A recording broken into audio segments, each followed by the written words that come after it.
Right now, with the situation in ISIS, how do you break it down? What's your understanding of it? Well, world wars change worlds. And if you have a global agenda, then global problems allow you to offer global solutions. And if you look how the world was transformed by the First World War and the Second World War, the world was a completely different place after both of those wars. And the idea all along has been to have a third world war to complete the transformation into a global state with a world government and a world army dictating to the global population. And there was a letter, a controversial letter, because people dismiss it, but with the passage of events, it becomes more and more credible. And it was a letter written by a man called Albert Pike, who was a massive, massive Freemason in the United States in the 19th century. And it was to another Illuminati infamous character called Mazzini, Giuseppe Mazzini. And it detailed 3 world wars that would transform global society.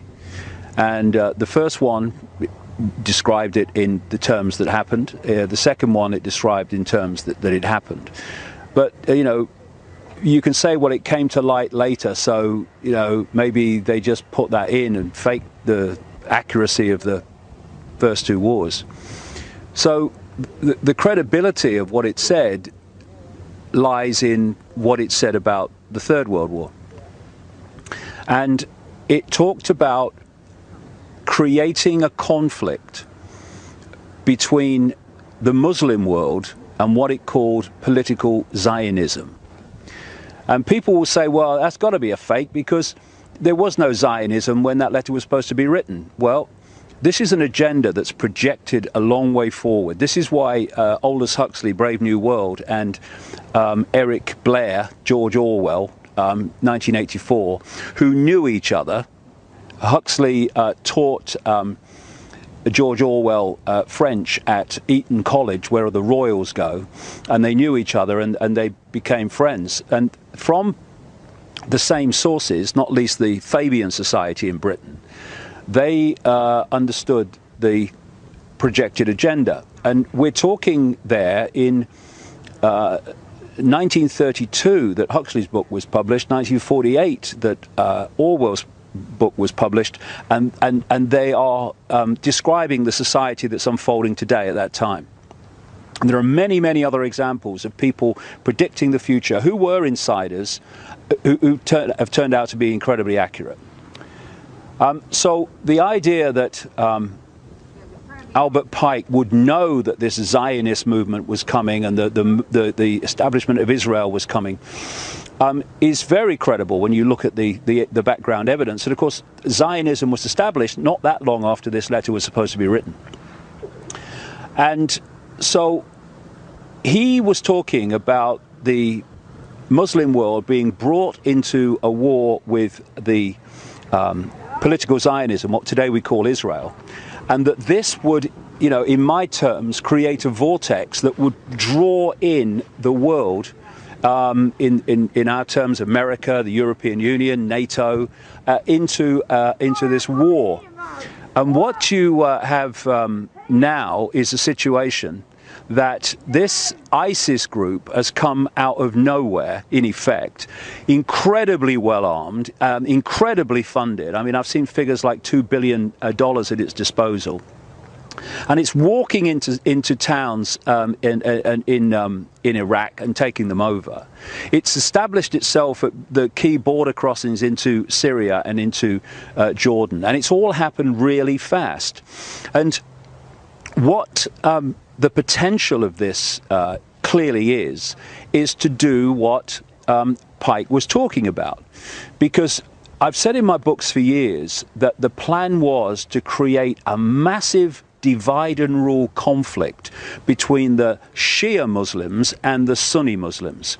I mean, I know it's hard to believe for anyone frickin' sane, but this argument over, this ancient argument over who should, you know, be the natural successor to the rightful successor to Muhammad and all that stuff, has created this enormous schism.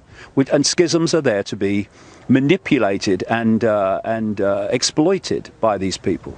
So what you have, therefore, is this ISIS that suddenly appeared with its grotesque violence that is representing Sunni Muslims. And then you have the regime currently in Iraq that is representing, in effect, Shia Muslims. And you have, just across the border, the center of the Shia Muslim world, and that's Iran. Iran, 89%, I think it is, of Iranian Muslims are Shia. Now, in the last little while, there's been this, apparently on the face of it, this strange change of direction by America in terms of Iran. They've spent all these years with Israel saying, well, you know, we must take out their nuclear facilities and these sanctions against them and all, they're terrible. And now, if you remember, in the last week or so, they've even been talking about maybe they ought to get into discussions with Iran and come to some agreement on how they deal with this ISIS situation.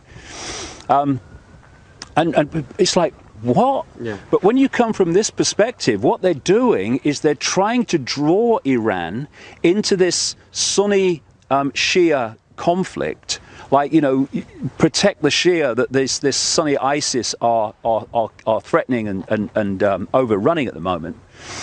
And once they get Iran pulled into that vortex, it ain't going to get out. Yep. Then there's another aspect of this, which is a real red flag for me. And that is this ISIS organization is very extreme. And its very name, when you break down the wording, is describing its ambitions. And that's to take over Iraq, to take over Syria, and to take over what they call the Levant. And what does the Levant include? Israel. So here you have this extreme Muslim group, or actually army, actually saying in its own name that our intention is to take over the Levant, to take over Israel. And you'd think at any other time, even with a lesser situation, Netanyahu would be surrounded by microphones and he'd be saying, we must be protected, Israel is in danger.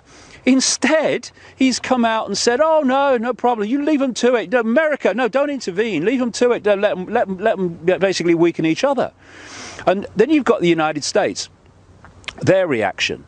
I mean, it sums up the ludicrous nature of it, that John Kerry has gone to Iraq and he said, well, we're not about bloody airstrikes because, you know, we might kill civilians. Well, that's never stopped you in the past, mate, has it? Or any of your predecessors. And what it seems to me as I'm reading this is that they're all standing off to let this ISIS get a big foothold in that region. And then if it moves to the point where it starts to threaten Israel, then the button will be pressed. Then the Americans and NATO will come in because they're committed to protecting Israel's security.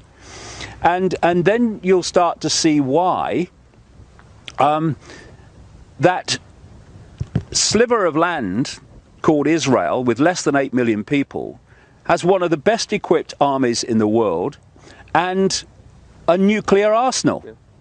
Because what Pike was talking about was drawing all these different disparate groups in and creating this vortex of mutual self-destruction, which would change the war that would change the world, taking on from the previous world wars that changed the world, and then at that point their global fascist society would be brought in. No doubt justified by, we need a world government and we need a world army to stop this ever happening again, even though we who are saying that actually created it. And then you've got what I've been saying now way back in the 1990s. The idea is for this Third World War to involve Russia and China against the West. Yeah. Oceania versus Eurasia, yeah. Yeah, the 1984 kind of scenario. And what you have now is the demonization of Russia. Have you noticed that? How suddenly we got the demonization of Russia? And what's opening up in the Ukraine, while all this is starting to go on in the Middle East, is another front against Russia. Because, you know, it's very easy to see how Russia can be pulled into this Middle Eastern conflict by supporting Syria, because destroying Syria is part of ISIS's agenda and American agenda and NATO's agenda. And also Iran as well. Yeah, and destroying Iran, yeah. So, and Russia would come out in support of Iran, and the same would happen with China.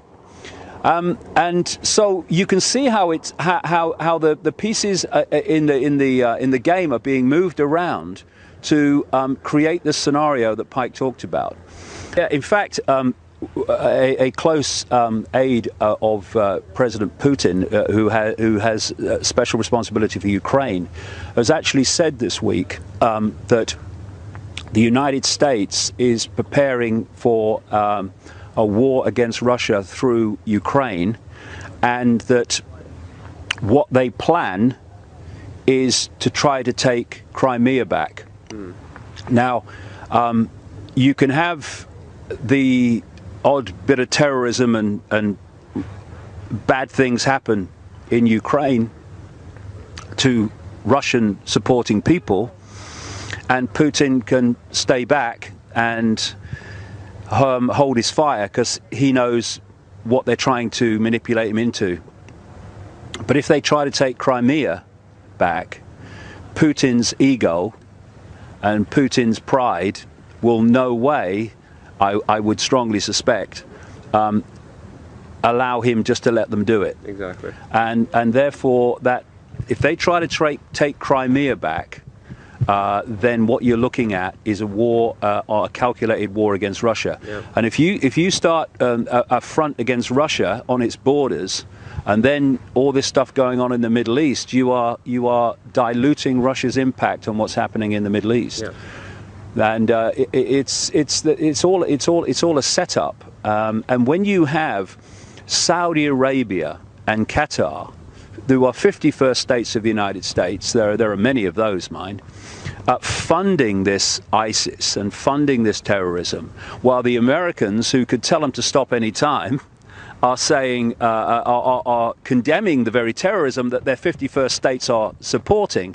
Well, the picture's so bloody obvious. It's a setup, and it's a setup to attempt to trigger World War III.